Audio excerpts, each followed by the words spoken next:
If you want to experience paddleboarding in the best possible conditions, the first thing you need to do is learn how to read the weather. So let's start with looking at the wind.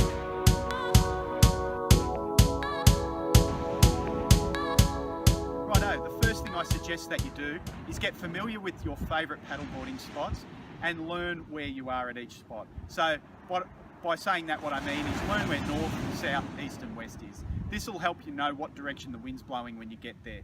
Even better than that, if you know your location very well, you can look at the computer when you're at home before you head off, have a look at the wind prediction, and you'll know which spot's the best one to hit for that specific wind condition. So I'll explain to you how you need to do that. At this specific location, I'm standing right on the east coast of Australia. So that means directly behind me out to sea is due east or straight east. Now, directly the opposite way, heading inland, will be west. If that's east, that's west. So down the coast this way will be south, and up the coast this way will be north. Now, in between these locations, we've got the halfway mark. So halfway between west and north is known as northwest. Halfway between north and east is known as northeast. Halfway between east and south is known as southeast. And halfway between south and west is known as southwest. Right, so let's have a look at some of the terminology for wind direction. If I've got a wind coming straight off the east here, it's hitting me on the back of the head. It's coming from the water onto the shore. So that's known as an onshore wind. Opposite to that, if I've got a wind coming off the shore onto the water, obviously it's called an offshore wind. Now today we've got a really light offshore wind, and offshore winds produce these perfectly smooth conditions. And as surfers and paddleboarders, that's ideally what we're looking for. You want an offshore wind, gives you really nice smooth conditions. When the wind's coming onshore, off the water onto the shore, it gives you the really stormy, lumpy, bumpy, choppy conditions that nobody likes. That's the day you want to sit at home and put your feet up. It's not very good. So, what do we call the wind? A wind coming from the east to the west is known as an easterly wind, okay? So, we name the wind the direction that it's coming from. So if it's coming from this direction, it's called northerly wind. From this direction, it's called a southerly wind. From this angle here, it's called a southwesterly wind. Here, westerly wind. Here, northwesterly wind. And you get the drift from there, okay? So now we're going to look at land structures and how that can affect it. Right, now in Australia, we're blessed with this beautiful coastline. And it's generally made up of bays and headlands. That's quite simple. Now, especially here on the east coast, in New South Wales in general, it's nice big sweeping bays with a headland at the north end of the beach and a headland at the south. Now I'm standing here with my back facing south, so this is the southern headland on this particular beach, okay? Now these headlands are really handy for providing you shelter from the wind, from the cross-shore wind especially. If we've got a really strong southerly wind blowing, which is coming straight from the south here, which is a cross-shore wind, which generally chops up the water, if we tuck right in there behind that headland, the headland acts as a big protective wall, protects us from that wind, and we get really nice glassy conditions in the corner, almost like it's offshore, okay? So if we've got a northerly wind, we'll head to the northern end of the beach and use the northern headland. If we've got a southerly wind, we'll head to the southern end of the beach and use the southern headland, okay? So rather than sitting at home whinging if it's a strong cross shore, utilise these headlands and find yourself a nice little sheltered corner where you can get a good paddle. The only problem with this is, as you wander away from that headland protection, you're going to get back into the line of fire from the wind, so you need to keep that in mind. While I'm talking about that, if we've got a very strong offshore here blowing from the west, this hill here gives us really nice protection from that really strong offshore. So in close here, what's called inshore, is really nice and glassy. But as we paddle out further, that strong wind starts to kick in that's blowing over the top of us here, and it gets really windy out wide. Now the thing you need to keep in mind here is this is an offshore wind. It's blowing us off the shore. So if we get out there and get stuck in that wind, especially on a paddleboard, we're going to find it very hard to get home. And there's no stopping till we get to New Zealand. So please keep that in mind before you head off with a very strong offshore wind. Okay, so here we are on the Merimbula estuary. At the moment the tide's really low, and on high tide we'd actually be standing in quite a bit of water here. I'd prefer to show you on high tide, but at the moment it's low, so please understand this is usually water. So this direction straight out here is north. if I've got a northerly wind coming, it's still offshore, same as we spoke about at the beach. So over this side of the estuary, this would be nice and smooth and clean. The whole estuary is really glassy today because we don't have any wind at all. But you've got to imagine there's a bit of a northerly wind blowing. Over this side here would be really nice and offshore and clean. But if we paddled across to the other side, the wind would be onshore, so it'd be a bit choppy and windy over there, okay? So we need to remember that when we're choosing a location. The beautiful thing about this location, if we've got, say, the prevailing northeasterly wind in the summer, this nice big estuary headland here to my right will also take a bit of the kick out of that northerly wind. So this whole corner in here on high tide would be really nice and glassy. So this would be a really good choice on a northerly wind to come in and tuck away and have a nice little paddle. But you're pretty well limited to this side if the wind's pretty strong. If you paddle over to the other side, it works like that strong offshore on the ocean. Once we get over there, we've got to try and get back, and that can be a real nightmare. If the wind's blowing from the south, you'd be better off going to the other side because it'd be offshore there and setting up camp over there and paddling over that side, okay? But there is a trick to getting conditions absolutely perfect, and I'm going to show you that secret shortly when we go back to my whiteboard at home. But for now, we're going to have a look at Top Lake and understand how that big body of water. Okay, just before we head back to the classroom and get into the nitty gritty, we just thought we'd pull in here at Top Lake Merimbula. This is where the estuary feeds into this really big body of water. It's actually a little bit over 5 kilometres in circumference, so it can be a really dangerous body of water. And the reason for that is directly inland this way is north. So if I've got the prevailing summer northeasterly wind, when you pull up here on a summer's arvo, nice hot summer's arvo, this area here can be really clean because it's got the nice offshore blowing. So people tend to jump in and just paddle like a bat out of hell out to the middle thinking everything's fantastic, not taking into consideration that they've got the offshore wind pushing them out. So when they turn around to come back, they realise they've got a really, really strong headwind.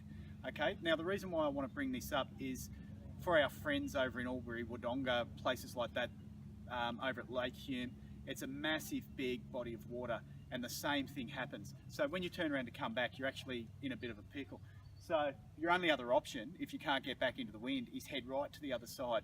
And you know, if we're stuck over on that other side with your paddleboard, I don't know how you're going to get back if you haven't got a mobile phone. So you need to really keep that into consideration. Just remember that the land structure can provide you a lot of shelter from that offshore wind, and it can be really deceiving, and you just don't want to get stuck out there and not able to get back because it can be a real trap. Okay, welcome to the Pressure System Ranch, and welcome to the second part of our clip. Introducing my new second-hand whiteboard that I picked up this week. It's going to help us nicely with our classes, okay? So in this second half, we're going to have a look at where wind originates from and how we can look at a weather map and predict what the wind's going to do ourselves. I'll show you some websites that I use that show you what the wind, or predict what the wind will be for each day. And then I'm aware that most people really only paddle in the warmer months or the summer months. So I want to spend the second part of the end of this clip on focusing on the summer weather pattern and helping you out to find the secret to getting the perfect conditions over that summer weather pattern, because I'm aware that that's where most of you spend your time. So firstly, to work out where wind comes from, we need to identify high and low pressure systems, okay? So I've sketched up a bit of a synoptic chart here behind me with my dodgy map of Australia there. I'm actually quite proud of it, but it is a bit dicey. Okay, now, as we are probably aware, or as you're probably aware, this is a high pressure system. They generally bring clear, warm, sunny weather, and we really like to see a high coming over. This is a low pressure system. Now, they're generally connected to overcast, stormy, windy, horrible weather. So to understand wind, we need to get our heads around both of these, okay? So,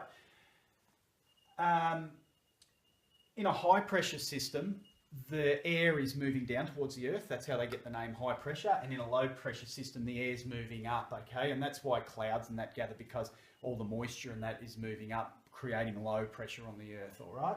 So this is really important. Air moves from high pressure to low pressure, okay?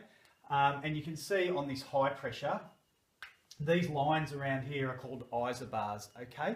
Now, this number here is the barometric pressure at that point. These isobars connect areas of the same barometric pressure. So as you can see here, the barometric pressure is 1024, so it's quite high. And out here on the outside of the high pressure system, it's 1020, so the pressure's lower. So, as we just found out, air moves from high pressure to low pressure, so it would move in this direction out of the high pressure system. Okay? Really nice and simple. Now, we know that moving air is wind, so this is wind pushing out, okay? Now, on the low pressure system, the higher pressure is on the outside. You can see here the barometric pressure is 1015, and right in here on the lowest point, it's only 995. So on a low pressure system, the air is going to move from outside into the centre. And once again, moving air is wind, so that wind's pushing in. But there's a bit of a catch, it's not that simple. Because the Earth's rotating, that air that's moving from high to low pressure actually bends as well, okay? So in a low pressure system, the air bends clockwise, and in a high pressure system, the air bends anti-clockwise. Now that only works in the southern hemisphere. In the northern hemisphere, it's opposite. So a high pressure will bend clockwise and a low will bend anti-clockwise. So in the southern hemisphere where we are here, the air on a low pressure system moves clockwise. So we know it moves from the outside in. So we can draw arrows like this in a clockwise direction, and it shows which way the air is moving into the centre of that system. Pretty simple, hey? So now on the high pressure, we know it's moving from the highest point out to the lowest pressure point, and it's moving in an anti-clockwise direction. So if we draw arrows in an anti-clockwise direction around the high, right out to the lowest pressure point, we can see which way the air or the wind is moving around that system. So that's pretty simple, okay? So just before I go any further, it's pretty easy to look at these systems and tell how strong the wind is in it by looking at the isobars or the lines around it. The closer the lines are together represents the more wind in that system. So when you look at a high pressure system, the lines are really nice and spaced out because they're connected to light winds. If you look at a low pressure system, the isobars are really close together. Okay, so now we've worked out which way the air's moving around the high and the low. We can work out our wind direction for a specific location. So say right here on the east coast of Australia, we're looking at a weather map and we think, I wonder what the wind's going to be doing. We've got a high there working in an anti-clockwise direction, so the wind's going this way. So at that point, the wind will be southeast or south-southeast, okay? At this point here, the wind's moving that way from north to south, and we worked this out on the beach. When you've got a wind going from north to south, it's a northerly wind. Pretty simple, hey? So if we have a look at this low, if we want to know right out here in the ocean what the wind's doing there, it's moving in a clockwise direction around the low, so it would be going from west to east. So it's a westerly wind out there on the ocean. So that's pretty simple. Now, this is our pressure system logo here, and a lot of you have probably wondered, what's with the name pressure system? And I've had a lot of people approach me and say, so what's the go with pressure system? Are your boards inflatables or what? Well, I'm a bit of a weather nut, and I've been watching this all my life, surfing from grommet right up till now. So pressure systems are just second nature to me. I sort of really watch the weather and see where the swell's going to come from, because lows generate a lot of swell. Now, if you have a look at our logo, it's actually a low pressure system. It's spiraling clockwise to the centre. It's quite a high intensity low pressure system, so it would be generating quite a bit of swell. And in the middle, it finishes off with a nice little hollow wave. So that's where we got the logo. It's all linked to the weather, and the weather's linked to paddleboarding. So I'm going to give this whiteboard a wipe off, and then we're going to have a look at summer weather patterns and how high pressure systems influences over summer. Because over summer, we're generally under the influence of high pressure systems pretty well all the time. That's why we get nice, clear, hot, controlled weather. So I hear you asking, why is it so damn windy in the summer? Why do we get howling northeasterly winds every day?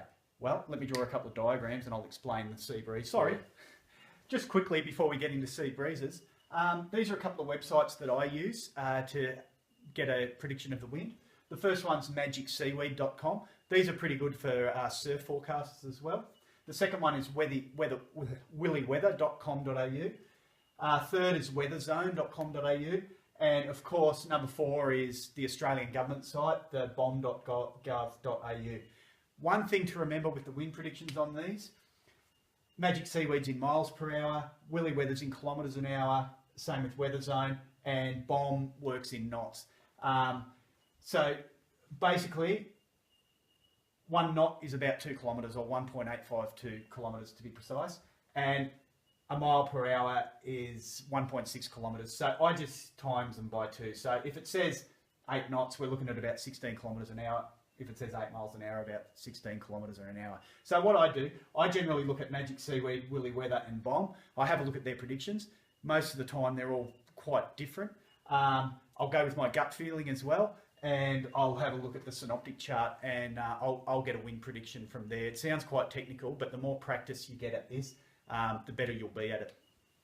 Okay, as I mentioned, now we're going to have a look at summer weather patterns and how they work.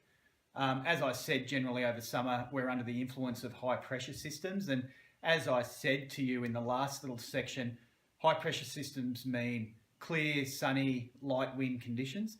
And you might be thinking, this doesn't make sense. If we're under the influence of high pressure systems over summer, why is it so damn windy every day? That prevailing northeaster comes up and it gets really strong. So I'm going to explain that to you now. Just before we go any further, this applies to the southern section of Australia. Obviously the tropics are a bit different. So this is pretty general from the east to the west coast, sea breezes. As you've probably heard in Western Australia, you have the Fremantle Doctor, which is their very strong southwesterly sea breeze. Over here on the east coast, we have the northeasterly sea breeze. So I'm going to explain why that occurs pretty well daily.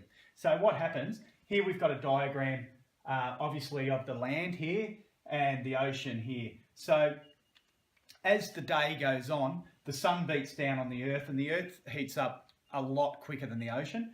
Because the ocean's such a large expanse of water, the sun doesn't really affect the heat there so much.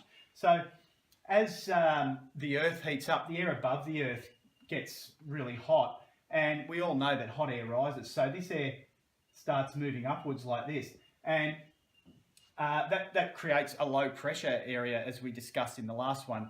So the air over the ocean, it causes a bit of a convection, and this air moves out over the ocean, and as it moves out over the ocean, it cools down and it starts to sink, right? Now, because we've got this hot air rising here, you can't have a section above the land with no air at all, so it's got to be replaced by something. So it sucks this cooler air back in to replace the warmer air. Then this air warms up, rises, and you get this convection going, and that's how the sea breeze originates, all right? Now, as the day gets hotter and hotter and hotter, this air heats up more and more, rises faster, and this process gets faster and faster. And as a result, you get this sea breeze coming in really strong, okay? And once that sea breeze is in, the paddleboarding is pretty well done for that day. Now, just while we're on that, at night, you get the reverse effect going. So over summer, the ocean's quite warm. You know, at certain times, it's probably around 22 degrees. And the evenings are quite cool, so the land cools down. So what happens is the air over the water starts to rise at night and causes a convection going this way. And as it gets over the land, it sinks down.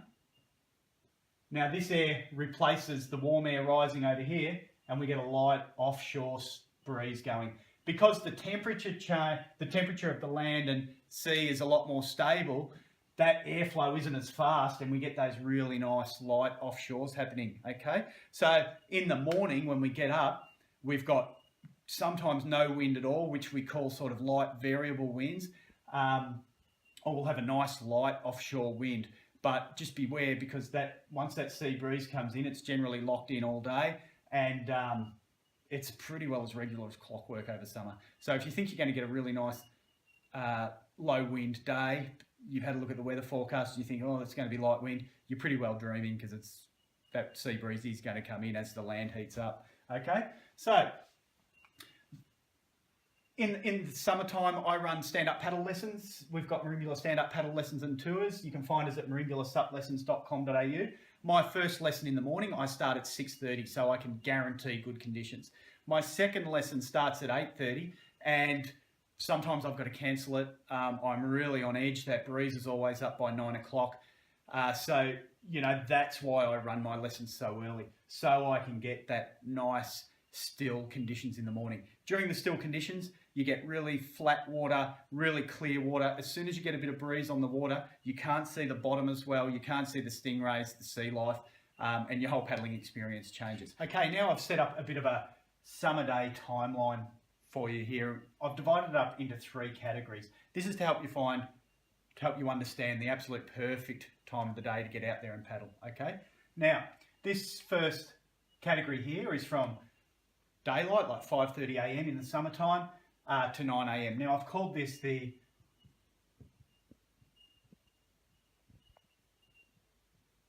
ultimate success category, okay? Now, people that hang out in this category are quite easy to recognise because they're the type of people that creep around early in the morning and so they don't wake the kids up, sneak out to their car. Sometimes they won't even start the car. They'll push it down the driveway because they know if they wake up their family, they're going to slip into the next category. These people are generally seen around 8:30 sitting in coffee shops with dinner plate sized eyes, staring into space with big grins on their face, saying things like, "Wow, that was amazing.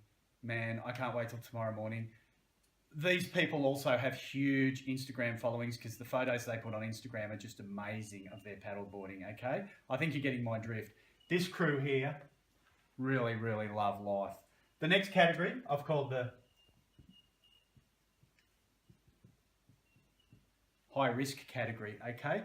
People that hang around in this category are the type of people that go, "Oh, I'll just have one more coffee before I throw the paddleboard on and go down to the beach." They also say things like, or they're the type of people that hit the snooze button and go back to sleep for an extra half an hour. And they say things like, "That guy from Pressure System Paddleboards, he puts all those pictures of perfect conditions on his Facebook page. He must be the Photoshop guru because I've never ever seen conditions like that." Okay, so these people are the 9 to 11 a.m. crew. So that's the high risk time. Now, finally, the 11 a.m. for the rest of the day, I call this the